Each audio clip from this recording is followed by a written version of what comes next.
தேனி மாவட்டம் ஆண்டிப்பட்டி அருகே கிளியன்சட்டி மலையடிவார பகுதியில் 4000 ஆண்டுகளுக்கு முன் வாழ்ந்த பழங்கால மனிதர்கள் பயன்படுத்திய கற்கருவி கண்டெடுக்கப்பட்டுள்ளது.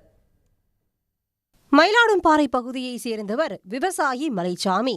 இவரது மகள் வர்ஷாஸ்ரீ தந்தையுடன் மலையடிவாரத்தில் உள்ள விளைநிலத்தில் மண்ணில் பாதி அளவு புதைந்திருந்த கல்லை தோண்டி எடுத்துள்ளார்.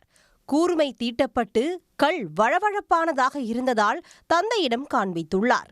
கல் வித்தியாசமாக இருந்ததால் கடமலை குண்டு அரசு மேல்நிலைப்பள்ளி தமிழ் ஆசிரியரும் தொல்லியல் ஆர்வலருமான செல்வத்திடம் எடுத்து சென்று காண்பித்துள்ளனர். அந்த கல் 4000 ஆண்டுகளுக்கு முன் வாழ்ந்த பழங்கால மக்கள் பயன்படுத்திய ஆயுதமாக இருக்கலாம் என தொல்லியல் ஆர்வலர் செல்வம் தெரிவித்துள்ளார். எங்க அப்பா கிட்ட உட்காந்துருந்தேன். தோண்டி விளையாடுறப்ப இந்த கல்லு கிடைச்சிச்சு. வித்தியாசம் அழகா கோடு அழகா இருந்துச்சு. அது எங்க அப்பாட்ட எடுத்து கொடுக்கவும் அழகா ஷார்ப்பாகவும் கையில போட்டா கூட கையில ரத்தம் வந்த மாதிரி அழகா இருந்துச்சு. இந்த பகுதியை அகலாய்வு செஞ்சோம்னா இங்க நிறைய மக்களுடைய அந்த கல் ஆயுதங்கள் நிறைய கிடைக்குது. புதிய கற்கால கருவிகள் இங்க செய்யக்கூடிய ஒரு தொழிற்சாலை இங்க இருந்திருக்கு அப்படின்னு கூட சொல்லலாம். அவ்வளவு கருவிகள் இங்க இந்த பக்கம் நம்ம இருக்க முடியுது.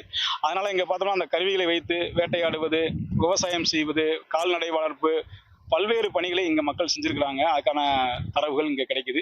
நுண்கற்காலம், புதிய கற்காலம், பெருங்கற்காலம், வரலாற்று காலம் ஆகிய 4 காலங்களை சேர்ந்த கல்கருவிகள், விலங்குகளின் எலும்பிலான ஆயுதங்கள், பானை ஓடுகள் உள்ளிட்டவை கண்டறியப்பட்டுள்ளதால் தமிழ்நாடு அரசு தொல்லியல் ஆய்வு நடத்த வேண்டும் என்று வலியுறுத்துகின்றனர்.